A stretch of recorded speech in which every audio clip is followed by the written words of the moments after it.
The wedding, which should have been a joyful occasion, turned into a painful memory because of my husband. It had taken us a long time to finally get married, primarily due to conflicting schedules, or rather, his lack of effort to align them. In fact, I didn't even meet my in-laws until the wedding day itself. Despite my unease, I trusted his reassurances and went through with the ceremony. During the event, I noticed faint snickering. At first, I dismissed it as paranoia, but a glance at my in-laws' table revealed they were laughing, though not looking in my direction. I hoped this was some odd attempt at humor orchestrated by Sam, my husband. Of course, it wasn't. The ceremony continued in a haze, and soon, the host signaled it was time for the outfit change. Wanting to avoid any attention, I quickly retreated to the dressing room. The second outfit was a striking red and black dress, stylish, perhaps overly so, but it complemented Sam's attire. As a video production professional, he had an eye for aesthetics, so it made sense. Walking through the hallway, the plush carpet felt oddly grounding beneath my feet, but my brief moment of comfort was shattered when I overheard a sharp, unpleasant voice. Instinctively, I hid behind a wall and listened. To my shock, I discovered how my in-laws truly felt about me. My name is Emma Miller. I work as a saleswoman for a foreign company, leading a fast-paced career. Most days, my work ends at 6 p.m. and I eagerly return to my apartment. On the night in question, I had 2 WhatsApp messages waiting after work. One was from a friend, which I flagged to respond to later. The other was from Sam. "I'd like steak for dinner tonight," he wrote. I realized there was no steak at home, so I stopped by the butcher's and bought premium beef from Sam's hometown, charged to my credit card. Of course. When I got back, I began preparing dinner. Sam poked his head into the kitchen. "I'll set the table," he offered. "It's okay," I replied, urging him to focus on his video project. As the deadline was near, grateful, he went back to work, and I couldn't help but think of how we met 7 years ago. We were introduced by a mutual friend. On one of our dates, some rough-looking man tried to harass us. Sam, quick thinking as always, pulled out his camera and recorded everything. "What do you think your company would say if I sent this video?" he asked them. Despite being 5 years younger than me, Sam's calm demeanor and reliability won me over. Initially, I was concerned about his income, but I chose to support him wholeheartedly. My biggest struggle was deciding between my career and marriage. 7 years ago, I couldn't have imagined the regret I'd feel now, wondering if I'd wasted my youth waiting for him.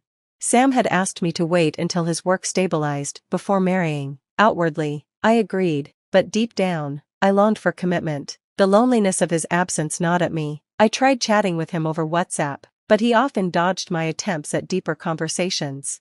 One morning, while making breakfast, I caught my reflection in the mirror. My face was neither old nor particularly youthful, and for the first time, I wondered if I was losing my appeal as a woman. That night, on our shared bed, I finally voiced my fears. "Sam," I began hesitantly, "am I not attractive anymore?"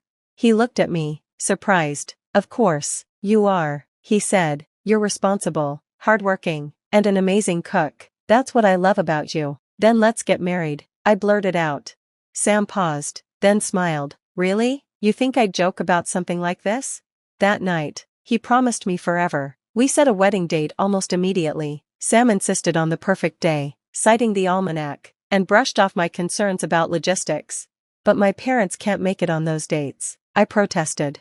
"Then they won't attend," he replied firmly. His resolute tone left me uneasy, but after 7 years together, I knew he wouldn't budge. Despite my unease, I tried to focus on the positives. I wanted to show my parents how happy I was, but guilt weighed heavily on me. My father was unwell and couldn't attend, which Sam apologized for but did little to accommodate. On our wedding day, I met his parents for the first time, feeling like a stranger to the family I was about to join. 7 years of love had brought me here, but standing at the altar, I couldn't shake the nagging thought that I had given up too much, my time, my career dreams, and perhaps even my peace, for a man who rarely met me halfway. I slept surprisingly well the night before, and a clear sky promised a perfect day for a wedding. Sam and I headed to the hotel for the ceremony. "Hi, I'm Emma. I look forward to being part of the family," I rehearsed in my mind, trying to stay positive despite my nerves. When Sam had shared photos of his family on WhatsApp, I'd noticed how much he resembled his mother. As I lifted my gaze to the sky that morning, I couldn't help but wonder what it would be like to spend my life with these people. "Sam, how's work going? Have you been eating properly?" his mother asked during their brief conversation. "It's tough," but I'm managing. I'd love to have some of Mom's homemade food again," he replied with a boyish smile. I glanced around and realized my own parents weren't there. Sam was busy chatting with his family, leaving me feeling like an outsider. As I tried to shake off the unease, I suddenly heard a baby crying behind me. I turned to see a young mother, likely in her 20s, cradling an infant in one arm while holding a small boy's hand with the other. The boy looked familiar. He resembled Sam. "Molly?" I asked tentatively, assuming she was Sam's sister. She clicked her tongue dismissively. "Congratulations, big brother. Or should I say, my condolences?"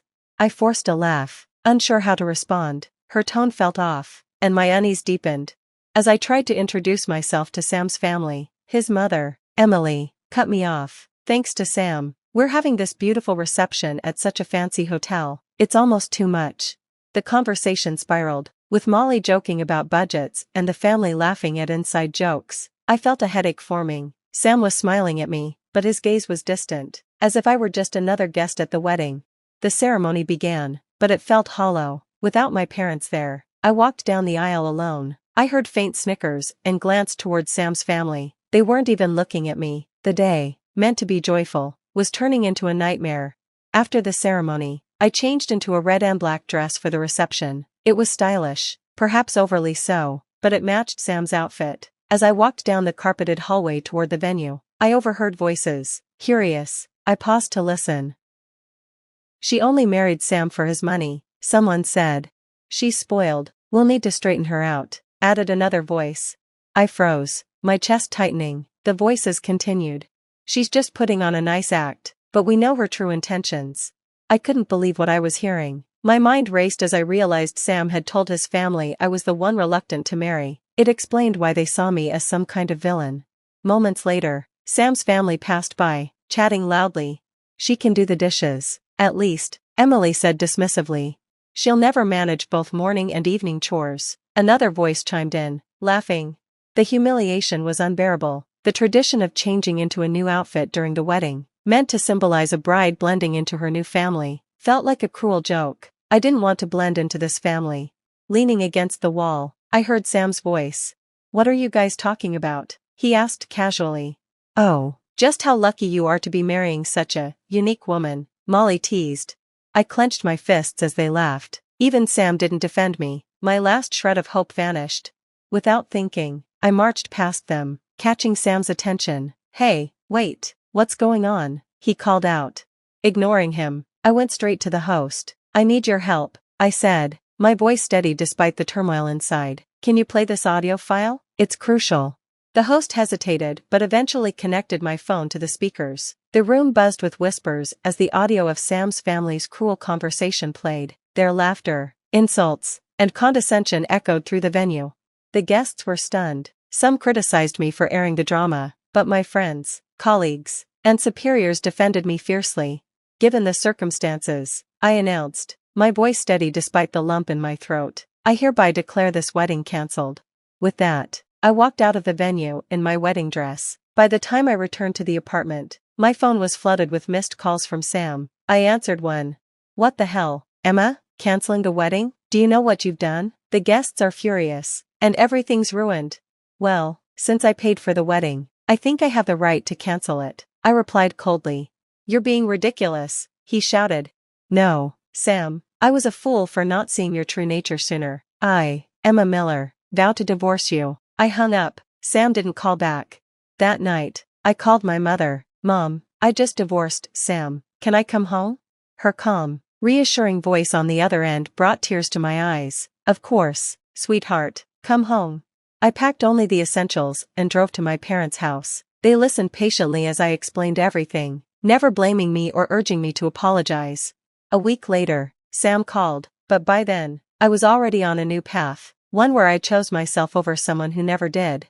I was discussing plans for the future with my parents over dinner when my phone buzzed unexpectedly. The screen lit up with Sam's name. Without preamble, he said, "I need to talk to you. I'm coming over." Then he hung up. "Who was that?" my father asked, his expression sharpening. "It was my ex-husband," I replied, watching my father's eyes narrow as he pushed his chair back to stand. "Honey, let's prepare the living room for guests. We should be polite," my mother said, rising from her seat with calm resolve. Emma, take it easy, this must be hard for you, my father added, trying to shoulder some of the burden.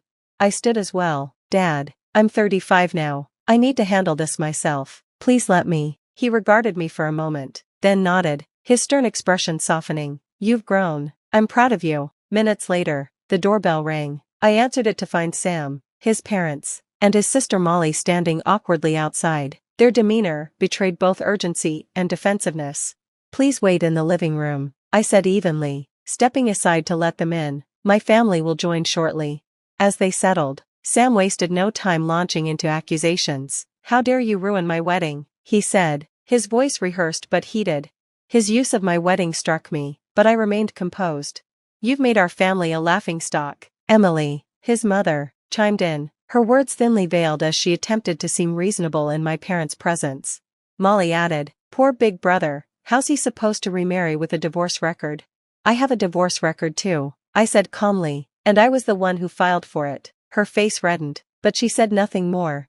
Finally, Jack, Sam's father, spoke up, trying to sound authoritative. It's not just about the money, you've damaged our reputation, how are you going to make this right? My father, who had been listening intently, finally responded, his voice steady and deliberate. Let's set aside the fact that you didn't invite us, the bride's parents, to the wedding. What you're asking for is financial compensation, correct? His calm, gray-haired presence seemed to unsettle them. They exchanged nervous glances. Jack attempted to regain control by raising his voice. It's not just about money, he said. You hurt our feelings, that's the issue here. But my father was unshaken. Marriage is a partnership between families. How do you explain disregarding ours and making decisions solely for your own convenience? His logical demeanor contrasted sharply with their flustered, self-serving arguments. Their voices grew weaker, and soon, they were sipping tea my mother had brought out, their earlier indignation fading. Just then, the doorbell rang again. Molly's husband, Henry, had arrived late. When he entered, his expression changed instantly upon seeing my father. He turned pale and began trembling. What's wrong, Henry? Molly asked, oblivious. Tell them off, like you always do. Henry stammered an apology instead. I sincerely apologize for everything. What are you doing? Jack barked, bewildered. I decided it was time to end the charade. Henry works for a subsidiary of my father's company, I explained. My father is the president. The revelation silenced the room. My father, unfazed, addressed them calmly. Let me clarify something. During her time with Sam, Emma covered all their living expenses, including the allowance Sam sent to you. Jack turned to Sam, disbelief etched on his face. Is that true? Sam hung his head, unable to deny it. The family devolved into bickering, their earlier bravado completely gone. Before leaving, I added, I also helped Sam find work in video production, but I won't be assisting him anymore. 6 months later, I encountered Sam one last time at the local family court. After months of mediation, most assets were returned to me, leaving Sam with only his video equipment. His professional and financial life had unraveled, forcing him to move back in with his parents, who now resented him. A year after our divorce, I focused on my career and taking over my father's company. At a colleague's wedding, I caught the bouquet tossed by the bride. What does that mean? A friend teased. I smiled softly. It means I've had enough of marriage. My dedication now is to my work.